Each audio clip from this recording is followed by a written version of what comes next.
Welcome sa Dries TV. Kung interesado ka sa ganitong news, huwag kalimutang isubscribe ang ating YouTube channel. Maraming salamat! Welcome po ulit sa ating panibagong update tungkol kina Kim and Paolo Abilino. Sa bawat update natin, tatalakayin natin ang mga pinag-uusapan sa mundo ng social media tungkol kina Kim and Paolo Abilino. Kaya naman kung hindi pa po kayo nakasubscribe dito sa ating channel nako, i-click nyo na po yan and isama nyo na din ang bell button. So ayan, welcome back again sa ating YouTube channel mga ka-Kim Pao, and for today's video, ang pag-uusapan natin ay tungkol sa mga importanteng ganap kina Kim and syempre kay Paolo Abilino.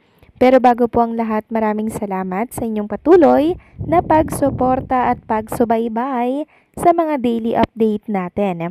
Kaya naman bilang pasasalamat, narito po ang mga napili kong komento patungkol yan sa naging previous update. Unang komento mula ito kay Lini Sebritas. Sabi niya, sinabi niya ni Paolo dati na hindi siya yung type ng tao na nanligaw sa kanya. Kay igain muna yung tao at kung swak personality nila o di step siguro tuloy. Maganda nga yan friendship yung foundation ng relationship. Besides Kimi as of now, siguro may doubt pa kasi may trust issue pa yan nararamdaman because of past relationship. Kaya understandable, let them be in their private life. So yes, maganda po yung foundation ay nagsimula sa friendship, 'di ba mga ka-Kim Pao? Tapos papunta doon sa relationship, sa deep relationship na tinatawag. At least 'di ba, kilala na po nila yung isa't isa bago sila nagpunta doon sa deep relationship mga ka-Kim Pao, kung compatible talaga sila, 'di ba? And siguro napagtanto po ni Paolo Abilino na maayos si Chinita Princess. Talagang maganda siyang kasama, magaan kasama at masayang kasama. Kaya ngayon mga ka-Kim Pao, nakita natin 'di ba, on and off cam, sobrang close na close silang dalawa. And yung mga galaw nila, talagang pagmang relationship na yon mga ka-Kim Pao. At isa pa, hindi sasama yan si Chinita Princess mga ka-Kim Pao ha, sa beach nang silang dalawa lang ni Paolo Abilino kung walang relationship, 'di ba, na tinatawag. So doon pa lang napakaklaro na po mga ka-Kim Pao kung anong meron kay Kim and Paolo Abilino. Kaya sa mga patuloy na hindi naniniwala sa meron si Kim and Paolo, bahala po sila. Basta kami nakikita namin yung katotohanan sa mga kilos, sa mga galaw nila na pinapakita sa mga tao, mga ka-Kim Pao on and off cam. Kaya kung meron pong duda, bahala sila, basta tayo, hindi natin sila pinipilit. So maraming salamat sa komento, God bless and mabuhay ka. At ang next comment mula naman kay Van849. Sabi niya, good evening Miss Dries. Totoo, kaya yung nagsasabi ng negative vibes mga bashers Miss Dries, tatawag ba ang lalaki na babes kung walang relationship ang dalawa? Sana mga ka-Kim Pao, palagay na tayo in good terms ang Kim Pao. Ang bashers, palaging nililiko tayo mga fans. Lalo't mga seniors kasi madaling mapaniwala Miss Dries. Basta wait lang palagi tayo sa mga positive update ng mga vloggers. Lalo sa inyo maging happy sa Kim Pao at upcoming teleserye na The Alibay. Super excited na sa action drama ng dalawa. May God bless us all. Muli, good day all. Yes, tama po kayo dyan, Ban849. Mga bashers lamang naman yung nililiko yung katotohanan for Kim and Paolo Abilino. Kasi ayaw po nila mga ka-Kim Pao ng mga good vibes. Gusto nila laging negative vibes for Kim and Paolo. Ganyan po yung mga inggit, ganyan po yung ayaw kay Kim and Paolo at gustong ibagsak yung dalawa. Pero the more na ginagawa nila yan, lalo naman pong tinataas si Kim and Paolo Abilino, hindi po sila nagtatagumpay mga ka-Kim Pao. Yun ay dahil masama po ang kanilang hangarin sa kanilang kapwa.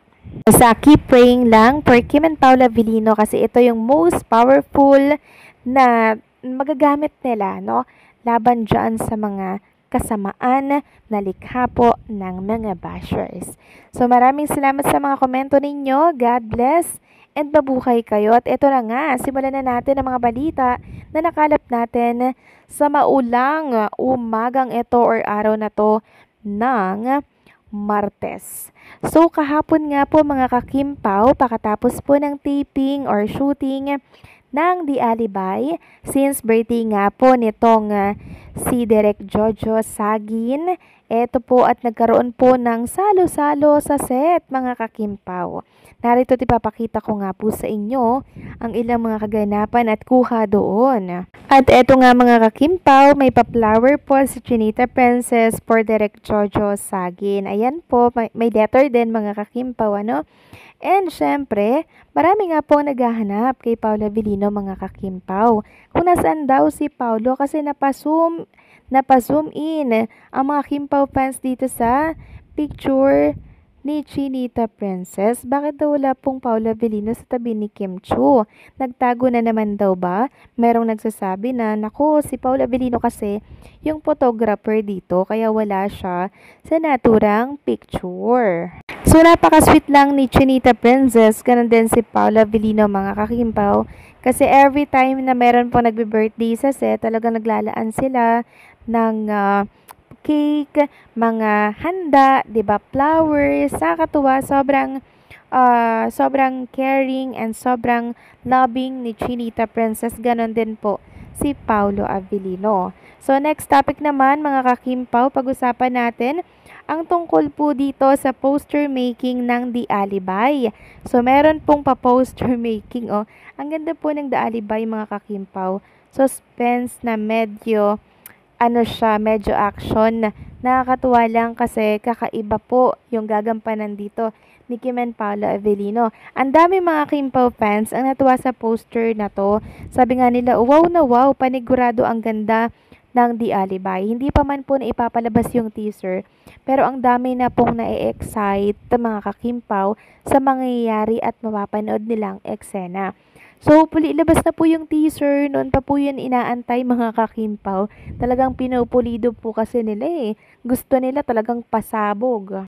At alam niyo ba mga kakimpaw, na-amaze po si Miss Carl sa suportang ibinibigay ng mga Kimpaw fans sa upcoming series ni Kim and Paolo. Sabi nga po ni Miss Carl, overwhelmed with Kimpaw fans for the love and support sa upcoming series nila. Grabe, I heard yung mga plano nyong gagawin bilang suporta. Sobrang nakaka-happy kayo. Maraming salamat. So, 'di ba? Hindi pa po na ipapalabas yung teaser or yung The Alibay. Meron na pong plano ang Kimpaw fans bilang pagsuporta ito sa upcoming series ni Kim and Paolo Avellino. So, pasabog po magiging suporta ng Kimpaw Nation at ikakatuwa din po ito ni Kim and Paolo Avellino kasi syempre pasabog at maganda rin kasi ang kinalabasan ng teleserye po ni Kim and Paolo kaya hindi po pwede na tumunga nga lang ang buong Kimpaw Nation. May gagawin at may gagawin yan para lumakas lalo ang puwersa ng Kimpaw Nation sa suporta kay Kim and Paolo. So, anong sa inyo dito mga kakimpaw? Please comment down below.